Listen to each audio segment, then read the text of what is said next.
On a dû discuter entre Gilbert et Van Avermaet. Et voilà, c'est fait avec Nicolas Mas. Et Van Avermaet l'a bien vu. Van Avermaet va derrière. Et Sagan veut y aller. Il plonge surtout, Sagan. Non, on laisse. C'est bien vu, Gilbert n'y va pas. Gilbert n'y va pas. Sagan ne veut pas bondir dans toutes les échappées. Et bien voilà, Nicolas Mas et Van Avermaet à 2 km. Van Avermaet doit relancer. Ouais, Nicolas Mas, il dit mince, me voilà devant maintenant. Tant pis, il faut y aller.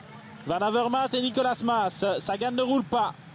Attention à cet écart-là, sur la dernière bosse, ils peuvent le reprendre. Hein. Facilement, parce que ça monte assez fort.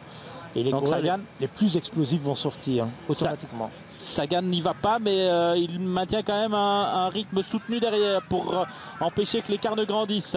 2 km. Ah, c'est un idiot encore. Nicolas Mas. Et puis, on a Greg Van Avermaet. Et on est parti pour la dernière ascension. L'épingle. Avec Sagan qui est devant. Gilbert et Leukemans ensuite. Voilà Van Avermaet. Van Avermaet et Nicolas Mas. Nicolas Mas, on se disait qu'il n'était pas capable de faire un top 10, mais finalement, il va sans doute le faire, son top 10. 700 mètres. Le dernier kilomètre est franchi pour eux. Mais je vous dis, il y a une poignée de mètres là-bas, il y a quelques secondes. Et Sagan peut sortir en homme fort.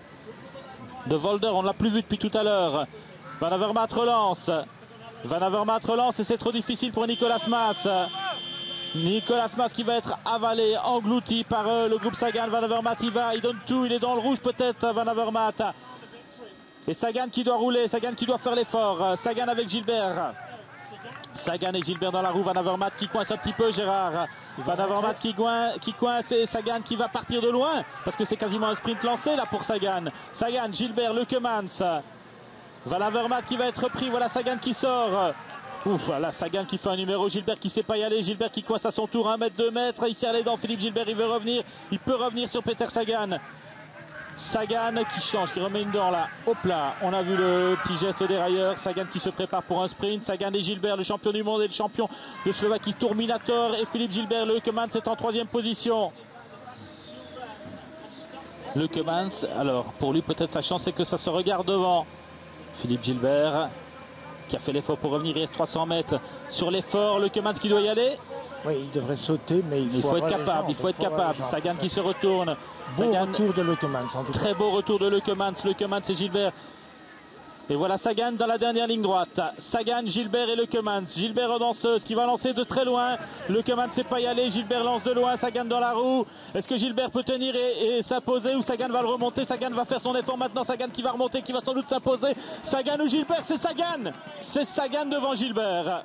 Victoire de Sagan devant Gilbert, 3e Leukemans, 4e Chavanel, 5e Geschke, 6e Greg Van Avermaet.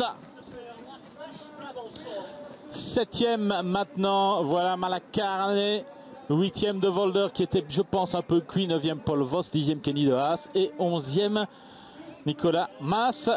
Les impressions du champion du monde, parce que c'était le premier test. Si je peux gagner, je vais gagner. L'équipe BMC a pris ses responsabilités. Voilà la poignée de main entre Philippe Gilbert et Peter Sagan. C'est réjouissant quand même quand on voit Philippe Gilbert. D'un autre côté, ce Sagan-là, vous l'amenez à Liège. C'est pas dans la Roche au Faucon qu'on va le faire sauter, donc il faudra le faire sauter avant. Oui, Colonster, ça roule, il va monter Colonster, sans problème. Je pense, pour répondre à votre question, que le test est déjà bien réussi, selon moi, pour Philippe Gilbert. C'est une première chose, mais que évidemment les adversaires sont là et Sagan sera un des véritables adversaires ici. Ça sera indiscutable, Sagan va être présent partout et ça ne sera pas simple de s'en débarrasser. Et je me demande quand même pourquoi il n'a pas été à Paris-Roubaix. Hein. Bon, parce que je pense que... Gilbert lance de trop loin. Ouais, il a bien joué parce que ça se joue au coup de rein finalement. Et je pense que Philippe a très bien joué le coup. Il a joué sur sa puissance. Mais on a affaire à un petit prodige avec Sagan qui a pu relancer, qui a retrouvé un deuxième souffle après l'attaque qu'il a lancée dans l'ascension. Regardez, il ne le surprend pas vraiment et c'est ça qui fait qu'il va pouvoir prendre la roue immédiatement. Voilà, il est dans le sillage, il est abrité et il va sortir au tout dernier moment. Il sort maintenant, il a encore un tout petit peu de vélocité. Philippe donne un coup de rein peut-être un petit peu trop vite, mais je pense qu'il y avait plus de vélocité chez Sagan et comme on dit, c'est pas n'importe qui. Je pense que c'est pas une honte d'être battu par Peter Sagan et je